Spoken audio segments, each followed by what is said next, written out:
Yes, ready? Start.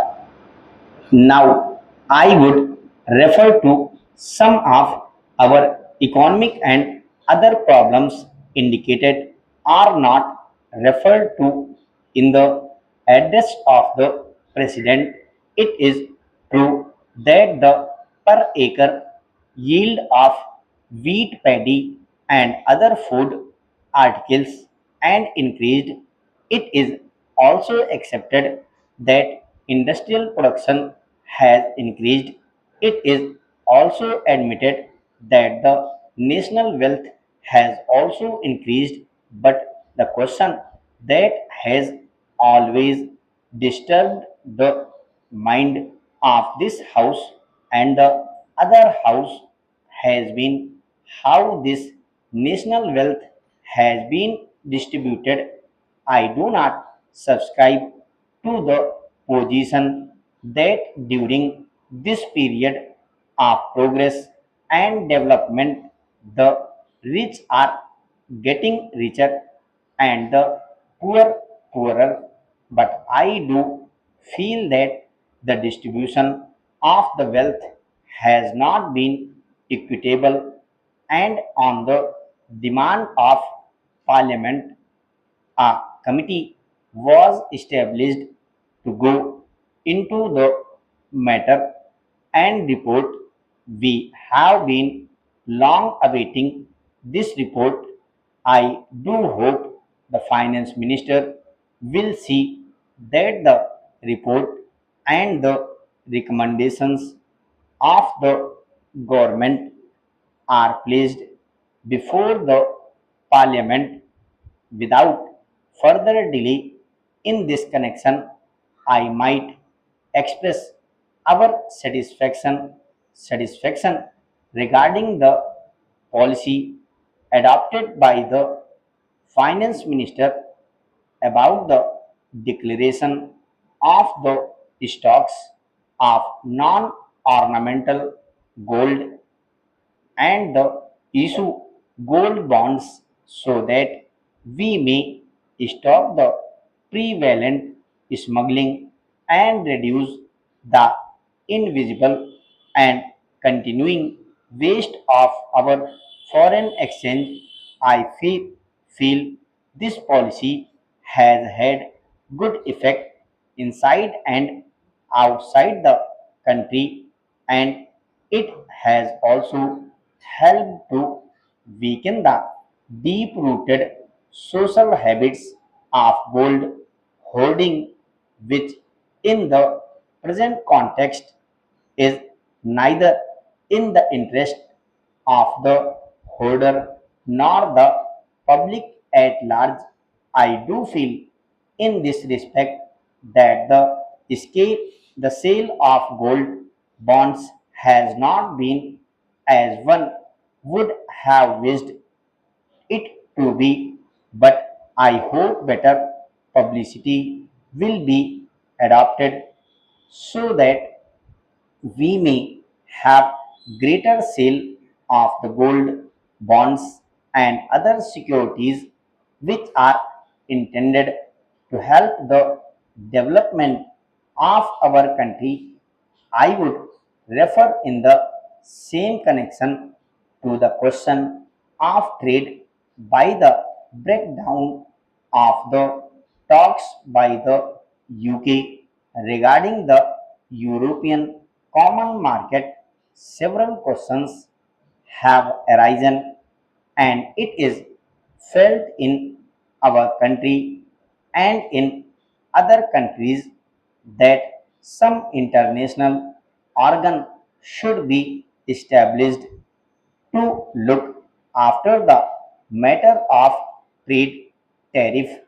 The GATT provides a forum to contracting parties, which is a specialized international body governing world trade.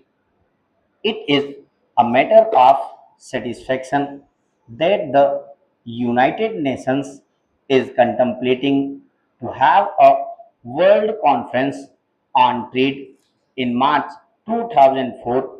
for which preparations have already been started. I do hope this conference will consider the position of the countries which have recently become independent and which have a long way to go to build up their economic position. The prosperity of the world does not consist in exploiting the weaker elements of the international society, but in giving them all opportunities to develop and strengthen themselves. Similar sentiments have been expressed by world statesmen. I do hope that our government will also emphasize in the coming conference the necessity of helping the underdeveloped countries. The government of the United Kingdom is also contemplating to have a trade ministers conference shortly, and I have no doubt that the question of preference to Commonwealth countries and other matters will arise, and well considered decisions will be taken in the matter of trade and tariff, which will strengthen the United Kingdom as well as the other Commonwealth countries. Let me make it clear, sir, that unless we reduce the cost of production of our export commodities and are able to compete in price with other countries, no matter of trade facilities will help our exports, which have to be considerably increased to meet our foreign exchange requirements.